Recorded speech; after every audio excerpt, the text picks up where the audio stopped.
What's up guys, Virgil here for JRPG Central, and today we're going to be breaking down the Final Fantasy VIII Remastered trailer. We're going to be kind of combing through it, taking a look at the new remastered models, and comparing them with the old PS1 models.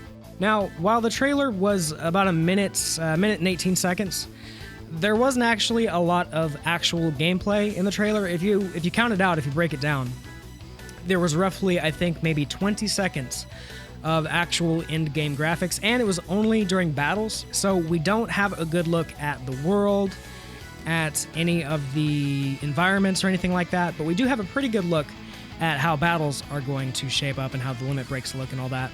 So anyway, to get started, let's kind of scroll back through this trailer here. There are a few things I want to take a look at before we do the actual direct comparisons. When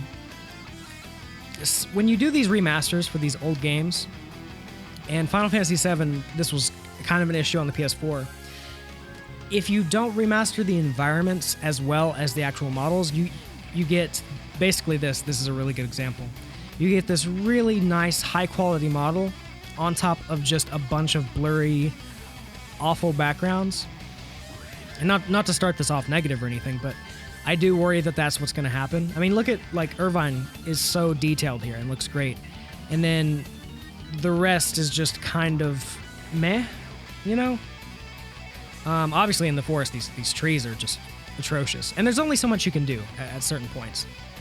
But the actual models, like Selphie here, looks fantastic. And I've heard some people say that their initial reactions, they didn't find it to be that impressive. They honestly, I heard some people say they couldn't tell the difference, which to me is crazy because I immediately noticed the difference. And in their defense, maybe they hadn't played the game in a while, and this is probably just how they remembered it looking. But if you actually directly compare the graphics like we're about to, you'll see that that's most certainly not the case. So let's just go ahead and get started here. Give me just 1 minute to kind of line this up. Once I do, it'll be good. This is also a different format. I'm doing this live, like on the fly. I thought it'd be kind of a fun thing to do. We'll see how it works out. You guys might hate it. If you do, let me know. Excuse me. So yeah, here's Squall. And yeah, not exactly the same at all. His hair, his everything really, like he looks much better. And let's kind of go forward a little bit to the actual limit breaks, because here's another thing I want to talk about. I want to talk about the fonts and how they look like in the game. That might sound like a weird thing to talk about, fonts in a remaster, but with Final Fantasy IX, you may or may not know, and maybe this wasn't as big of a deal for some people, but for me, I'm good on the Final Fantasy IX remaster. I will just play my PS1 copy or my PS1 Classic copy on my Vita or PSP. It just looks awful. They ported the mobile version for the PS4 version and for the Switch and Xbox One version. So it's a port of a port, and it just doesn't look good. In fact, I'll pull up some comparisons here. And again, it's a tiny thing. It might sound like a nitpick, words. But it just kind of gives the game a really cheap mobile vibe. Like, even the menus don't look quite as nice in the Final Fantasy IX remaster. Anyway, I'm getting off topic. But, like, look how good this looks. And then this technically looks cleaner, but it's just really plain and just bleh. Again, this is like Final Fantasy IX, I'm getting way off topic, but Final Fantasy IX had this really nice font here that you can see that it just really fit the aesthetic of the game, and the menus it all looked really nice. And they took it away because mobile games. Anyway, after Final Fantasy IX, that was my first thing. It might sound funny, but that was my first thing that my eyes went to, was the UI and the fonts to see if it matched up. And while not exactly the same, they got pretty damn close. These two are really comparable. It's not until you really nitpick that you can tell, like, oh, the font isn't technically exactly the same. Like, the N here is kind of flat on the top where it's not here. But overall, and let me see if I can get to, and we'll look at that here in a minute. Actually, let's go to Irvine here. overall, the UI is pretty damn close. For some reason, in the trailer, they leave the command window out. The command window just isn't anywhere in this trailer for some reason. But anyway, what was I saying? Words. Oh, the UI is actually pretty damn comparable. It looks pretty good. Again, not 100% accurate. Renoa here is a pretty good example. You know, the fonts are slightly different, but I think it's pretty on point. I think they did a pretty good job of staying faithful to the original aesthetic of the UI. Because that's a really, for huge Final Fantasy dorks, the UI of Final Fantasy and of each Final Fantasy is really important. But going back to the actual character models, here we're going to take a look at Renoa. And again, she looks, she's had a facelift for sure. You can actually tell she has a necklace now, as opposed to just a little texture across her neck. Her hair is completely different. Her face is completely different. Her eyes are completely different. She's just completely different. And overall, looks pretty great. I feel like the eyes are the hardest part with these remasters, and I'm not completely in love with like her light brown eyes as opposed to her more completely dark brown eyes. But again, not a huge deal at all. Also, she looks a little off here, just slightly, and maybe it's just because I'm freeze framing. I'm sure in motion she probably wouldn't look so weird, but she looks a little weird here, I will say. And honestly, these two don't even, like, their faces are completely different right here. But overall, I really don't mind it. Moving on to who's next? Selphie. Selphie's, let's see, where's she at? Sorry, I'm trying to find her on the desktop. Okay, here she is. It's so funny, man. So many of these characters looked so kind of... I mean, it was the PS1, but man, they look so derpy. She looks really good. She looks really good. Her hair looks great. I actually like her face a lot. I actually like her face more than her PS1 one. This one, I think what I liked so much about Renoa's PS1 face was that it was very accurate to her art, whereas this really isn't. This just looks kind of weird and goofy. So I think this is much better. It's a pretty good improvement. Moving on to Zell, one of my favorite characters. Regardless of his face tattoos, which kids don't get face tattoos. They're bad. Unless that's your thing, then go ahead. I like both of these a lot. Zell's is slightly different than his really weird, like almost snake-like look. And I don't mean that in a bad way. But he just had a very angular face. And I feel like this is a really good modernization of it. Like they even kind of still have the little lines in his mouth, like the little, almost like a cat type mouth, if that makes sense. Yeah, Zell looks really good. Moving on to Irvine, who looks damn pretty. Irvine looks freaking awesome.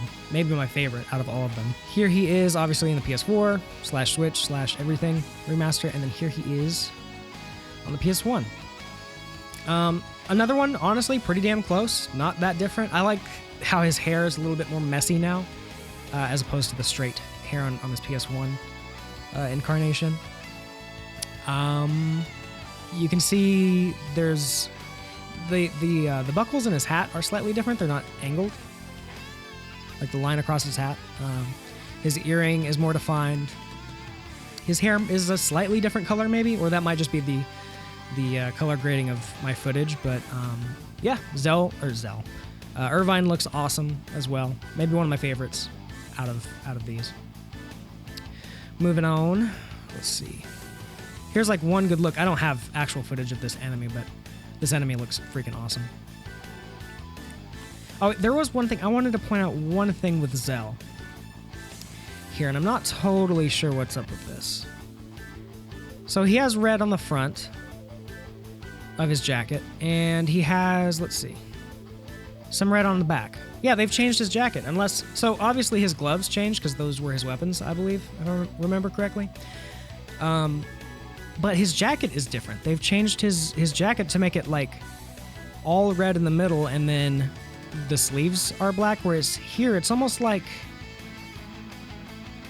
actually, I don't know what's going on with his PS1 jacket. That actually doesn't make any sense. It looks like it's like an under jacket, but it's not. It's just the front, like, straps are red, and then half of the back is red, which is kind of weird. Either way, it is different. Let me get to this actual, like, exact... Here we go. There we go. Yeah, his jacket is completely different.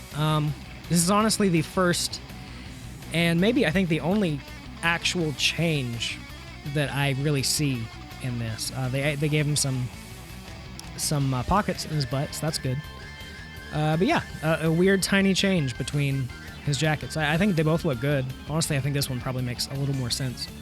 But oh, and here's a really good comparison of the timer too. Actually, the timer is pretty different font wise.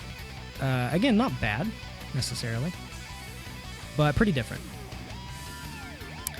Let's go ahead. This is really kind of. I meant to do these characters in order, but I'm kind of just going by what I see in the original trailer. Let's go ahead and take a look at Squall's Limit Break. Here you can see they've completely redone this, just completely redrawn almost all this. And it looks pretty damn good. In fact, let me see if I can, like, kind of time these to line up. Yeah. I think that, let's take a look at that perfect. I know I'm pointing out every little thing. I'm just very curious about the differences. Yeah, that's again pretty damn close. I think it looks really good. We already looked at Renoa. Did we look at Quistis? Yeah, we did, because I couldn't remember how to pronounce her name, I think. Or was that another?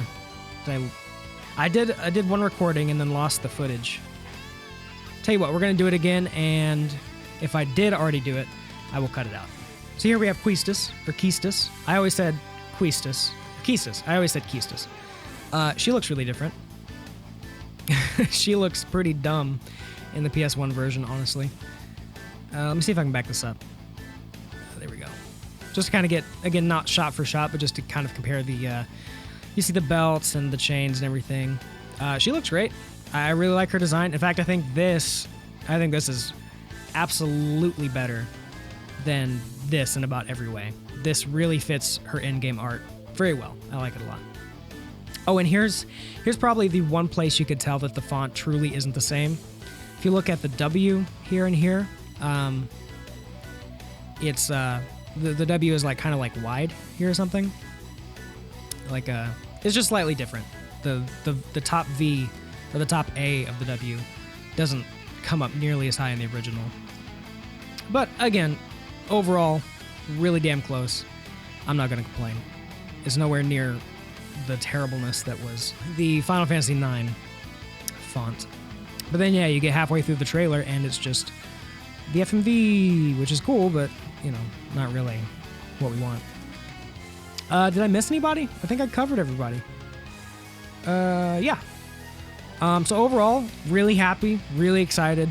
I think this probably most certainly confirms that they probably did lose the source code, which is really depressing if you think about, like, PS1 games had such beautiful pre-rendered backgrounds, and those backgrounds were not rendered at the resolution you saw. They were rendered at much larger resolutions and then downscaled and downsampled to fit on the PS1. So at one point in time, there were beautiful high-resolution images for almost all of these pre-rendered backgrounds and these textures that they had to shrink down to the PS1.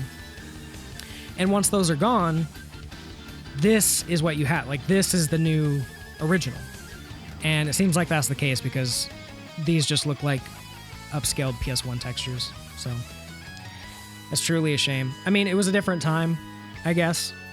Game, preservation wasn't necessarily probably a priority. But yeah, overall, I'm super stoked. Can't wait to play this game again. It's been way too long. I'm thinking about doing a playthrough before it comes out, but I don't know. Part of me will probably just wait until it comes out. But down below, let me know if there's any little detail that I missed that you saw. I know that this is kind of a inside baseball, really nerdy video. So I hope you enjoyed it. If you did, be sure to give it a thumbs up. If not, give it a thumbs down. Let me know. I just kind of wanted to do this more for me, I guess, than anything else, just because I freaking love this game, as flawed as it is, and it's really cool to see it finally get a modern port. So, as always, guys, thank you so much for watching. I hope you all have a great day, and I will catch you guys in the next video.